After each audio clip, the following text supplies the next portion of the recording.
ನಮಸ್ಕಾರ ವೀಕ್ಷಕರೇ, ನಾನು ಆಚಾರ್ಯ ಶೆಟ್ಟಿ. ಈ ಹಿಂದೆ ನಾನು ಸಂಚಿಕೆಯಲ್ಲಿ ನಾನು ನಿಮಗೆ ಇದ್ರ ಬಗ್ಗೆ ತಿಳಿಸ್ಕೊಟ್ಟಿದ್ದೆ. ಬರ್ತ್ ಡೇಟ್ 1/10/1928. ಈ ಬರ್ತ್ ಡೇಟಲ್ಲಿ ಹುಟ್ಟಿರೋರಿಗೆ ಸಾಮಾನ್ಯವಾಗಿ ಬರುವಂತ ಆರೋಗ್ಯ ಸಮಸ್ಯೆಗಳು ಏನು ಹೆಲ್ತ್ ಇಶ್ಯೂಸ್ ಬರುತ್ತೆ ಅನ್ನೋದ್ರ ಬಗ್ಗೆ ನಾನು ನಿಮಗೆ ಹಿಂದಿನ ಸಂಚಿಕೆಯಲ್ಲಿ ತಿಳಿಸ್ಕೊಟ್ಟಿದ್ದೆ.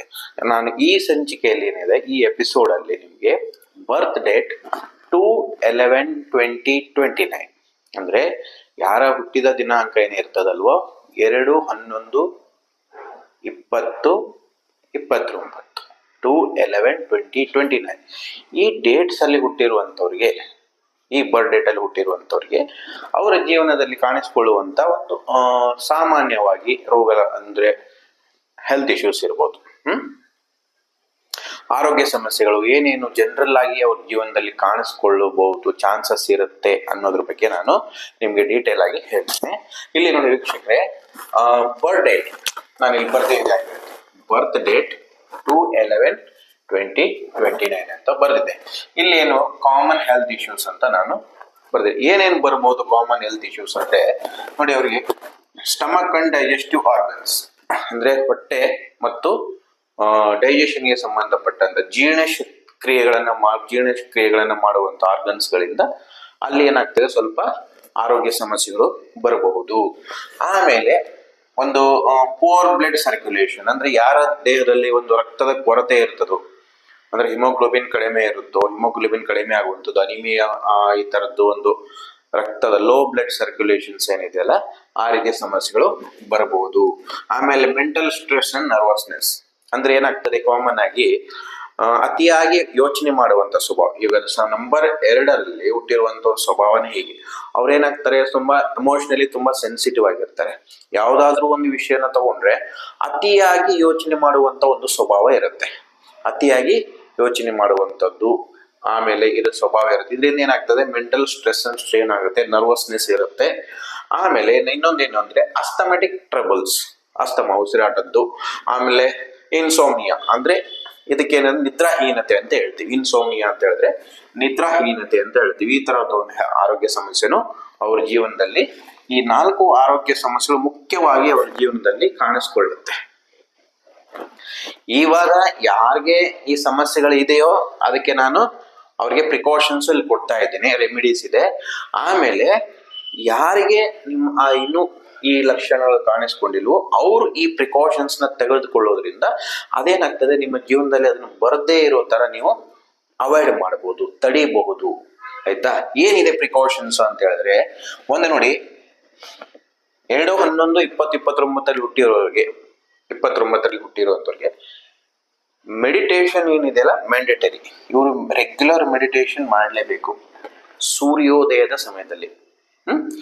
ಸೂರ್ಯೋದಯದ ಸಮಯದಲ್ಲಿ ರೆಗ್ಯುಲರ್ ಮೆಡಿಟೇಷನ್, ಅಟ್ಲೀಸ್ಟ್ ಒಂದು 10 ಮಿನಿಟ್ಸ್, ಒಂದು 5 to 10 ಮಿನಿಟ್ಸ್ ಆದ್ರೂ ನೀವು ರೆಗ್ಯುಲರ್ ಮೆಡಿಟೇಷನ್ ಮಾಡಲೇಬೇಕು. ಆಮೇಲೆ ಇನ್ನೊಂದು ಏನಾಗ್ತದೆ, ಬೆಳಗ್ಗೆ ಎದ್ದ ತಕ್ಷಣ ನೀರು ಕುಡಿಯುವಂತ ಅಭ್ಯಾಸ. ಒಂದು ನೋಡಿ, ಅಟ್ಲೀಸ್ಟ್ ಏನಾಗ್ತದೆ, ಪ್ಲಾಸ್ಟಿಕ್ ಮೆಟೀರಿಯಲ್ ಇರುವಂತೆ ಯಾವ್ದಾದ್ರು ಪ್ಲಾಸ್ಟಿಕ್ ಕಪ್ಸ್ ಇರ್ಬೋದು, ಆಮೇಲೆ ಬ್ರಾಸ್ ಇರ್ಬೋದು, ಕಾಪರ್ ಇರ್ಬೋದು, ಈ ತರ ಒಂದು ಕಪ್ಸ್ಗಳಲ್ಲಿ ನೀರನ್ನು ಕುಡಿಬೇಡಿ. ಅವ್ರು ಏನ್ ಮಾಡಬೇಕು, ಸಿಲ್ವರ್ ರಿಲೇಟೆಡ್ ಅಂದ್ರೆ ಸಿಲ್ವರ್ ಗ್ಲಾಸ್ ಅಲ್ಲಿ ನೀರನ್ನು ಕುಡಿಯೋದ್ರಿಂದ, ಆ ಮೆಟೀರಿಯಲ್ ಇಂದ ನೀರು ಕುಡಿಯೋದ್ರಿಂದ ಏನಾಗ್ತದೆ, ಒಂದು ಸ್ವಲ್ಪ ಹೆಲ್ತ್ ಚೆನ್ನಾಗಿರ್ತದೆ. ಆಮೇಲೆ ಅವ್ರು ಪರ್ಮನೆಂಟ್ಲಿ ಏನ್ ಮಾಡ್ಬೇಕು ಗೊತ್ತಾ, tea and coffee permanently avoid ಮಾಡಲೇಬೇಕು. ಅವ್ರ ಜೀವನದಲ್ಲಿ ಟೀ ಮತ್ತು ಕಾಫಿನ ಪರ್ಮನೆಂಟ್ ಆಗಿ ಅವಾಯ್ಡ್ ಮಾಡಲೇಬೇಕು, ತಗೊಳ್ಳೇಬಾರ್ದು.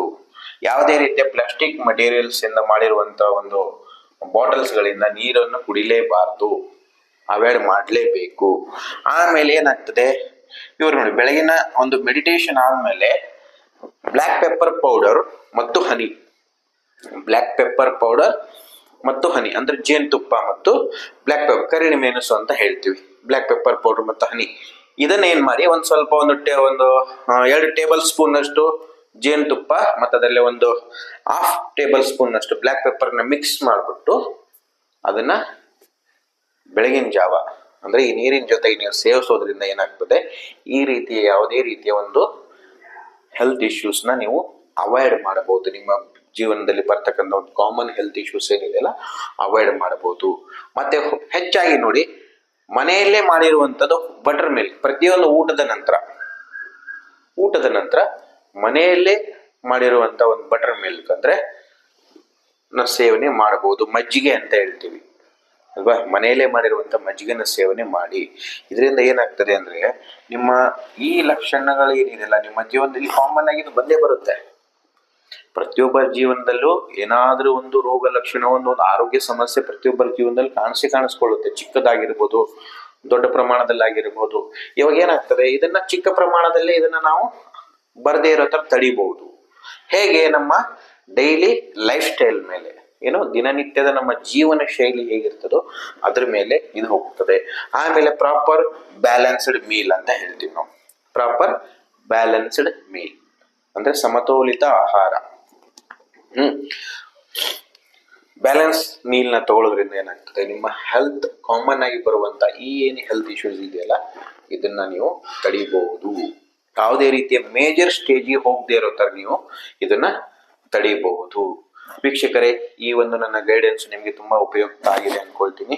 ನನ್ನ ಮುಂದಿನ ಎಪಿಸೋಡ್ ಅಲ್ಲಿ ಸಂಖ್ಯೆ 3 ಅಂದ್ರೆ 3, 12, 21, 30 ಈ ಡೇಟ್ಸ್ ಗಳಲ್ಲಿ ಹುಟ್ಟಿರುವಂತವ್ರಿಗೆ ಯಾವ ರೀತಿಯ ಆರೋಗ್ಯ ಸಮಸ್ಯೆಗಳು ಅವರ ಜೀವನದಲ್ಲಿ ಜನರಲ್ ಆಗಿ ಬರುವಂಥದ್ದು, ಕಾಮನ್ ಆಗಿ ಬರುವಂಥದ್ದು ಆರೋಗ್ಯ ಸಮಸ್ಯೆಗಳು ಯಾವ ರೀತಿ ಬರುತ್ತೆ ಅನ್ನೋದ್ರ ಬಗ್ಗೆ ನಾನು ಒಂದು ನೆಕ್ಸ್ಟ್ ವಿಡಿಯೋದಲ್ಲಿ ಹೇಳ್ತೀನಿ. ವೀಕ್ಷಕರೇ, ನನ್ನ ವೇದಿಕ್ ಆಸ್ಟ್ರೋ ಅಕಾಡೆಮಿ ಮತ್ತು ಆಚಾರ್ಯ ಶಕ್ತಿ ಯೂಟ್ಯೂಬ್ ಚಾನಲ್ಸ್ನ ಸಬ್ಸ್ಕ್ರೈಬ್ ಮಾಡಿ. ಈ ರೀತಿಯ ಹೆಚ್ಚಿನ ಮಾಹಿತಿಗಳು ನಿಮಗೆ ಸಿಗ್ತಾ ಇರ್ತದೆ. ನಮಸ್ಕಾರ.